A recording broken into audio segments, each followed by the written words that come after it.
History shows that no country stayed on top forever. 100, 200 years is the max, and then they peak and go into decline. So I presume we're no different from anybody else. But one of the problems with history is people don't learn the lessons of history. We had a president recently who didn't know history, or if he did know history, he said he was smarter than history. I know I'm not smarter than history, and history is very clear.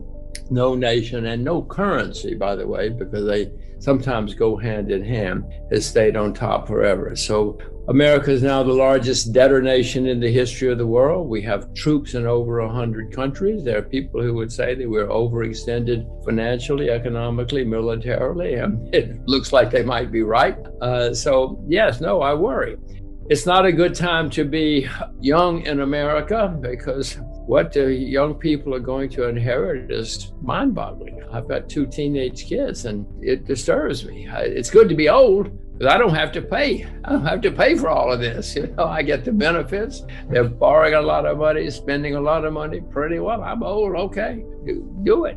It helps me, but it doesn't help the future. 100 years ago, Britain was the richest, most powerful country in the world. There was no number 2. 50 years later, they were bankrupt. Literally, the IMF had to fly into Heathrow to bail them out. So it can happen. It has happened. It often happens. And the symptoms, the money printing, the kind of problems you're talking about. I don't think it'll happen in 2001 or 2021 or even 2022, but it's on the way.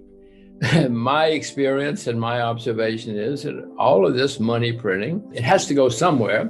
It takes a long time to build a bridge or a factory, but it's very easy to go online and you buy as much of anything as you want. And that's what's happening.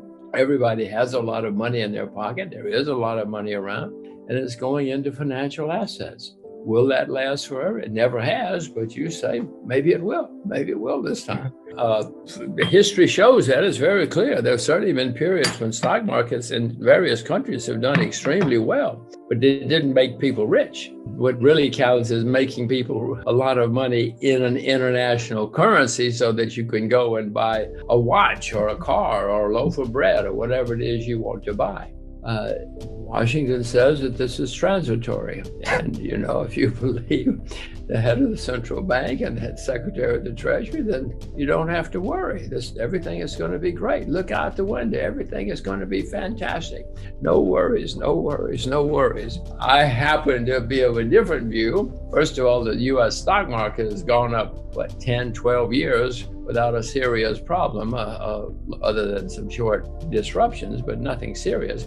That's never happened in American history, and maybe it is different this time. Janet Yellen says, don't worry, we have solved the problems. We won't have economic problems again. She's got degrees from 2 Ivy League universities, so maybe she knows what she's talking about. I happen to know she's wrong. We will have problems again, and when they come, it's going to be horrible. 2008, we had a problem because of too much debt. Since 2008, the debt everywhere has skyrocketed by gigantic amounts. So it would be my view that the next time we have a problem, it's going to be the worst in my lifetime, given that the debt is so, that may sound like some kind of wild statement, but look out the window. The debt is there. The debt goes higher every day. I know what it caused in 2008. It's got to be worse next time around. Eventually, of course, we may have hyperinflation. Britain ended with not hyper like Venezuela, but very serious, and the value of the currency went down 80% against the US dollar over a few decades. That's pretty serious stuff. If you happen to be a British citizen, I doubt that we will end in hyperinflation quickly. That's usually towards the very, very end of a long decline. Venezuela had been declining for a long time. Zimbabwe was in decline. Zimbabwe at one time was the richest country in the British Empire. It's been a long way down since then. Mr. Mugabe learned how to ruin the country, and he did. It took him decades, but he totally ruined it, and it ended in wild inflation. I don't think we're going to have it that quickly in the U.S., even if we're going the way of Britain.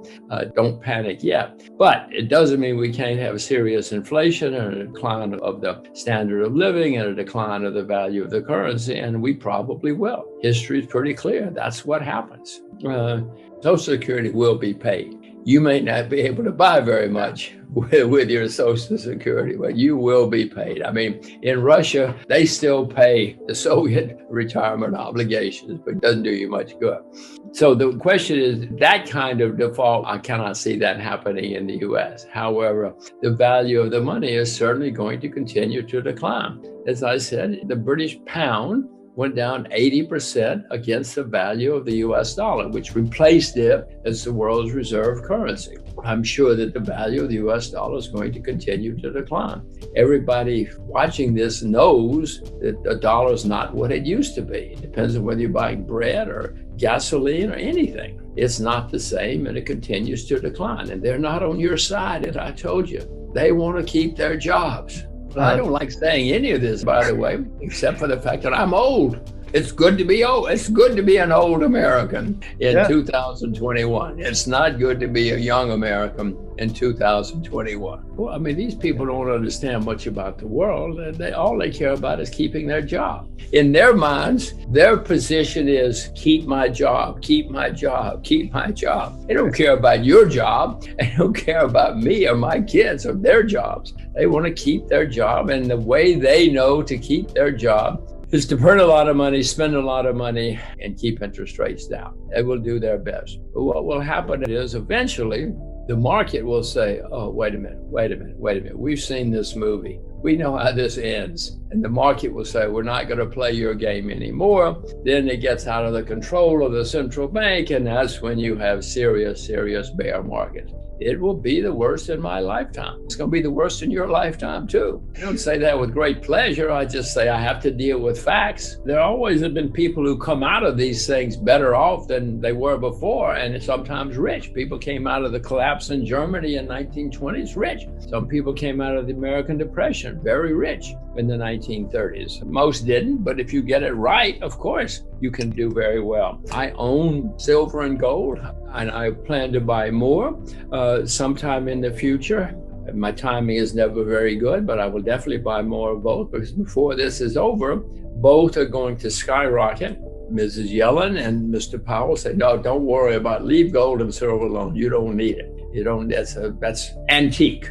That's archaic. Well, I'm an old peasant, and I know, all of us old peasants know, when things go wrong, we want to have a little silver over in the closet. We want to have a little gold under the bed, because we know that when things collapse, gold and silver will help you. It won't take care of you, it will help you. So I am buying both, and I will buy more. I'm also buying commodity indexes, because by definition, if commodities go higher, that's inflation. I mean, if the price of rice goes up, that's inflation. So I own rice. I own agricultural commodities. I own all commodities through an index, because by definition, if they're going to drive up prices, those will benefit. As I see the world, bonds are clearly a bubble all over the world. Bonds have never been this high in the history of the world. So I don't think I would start with bonds unless there's a special situation.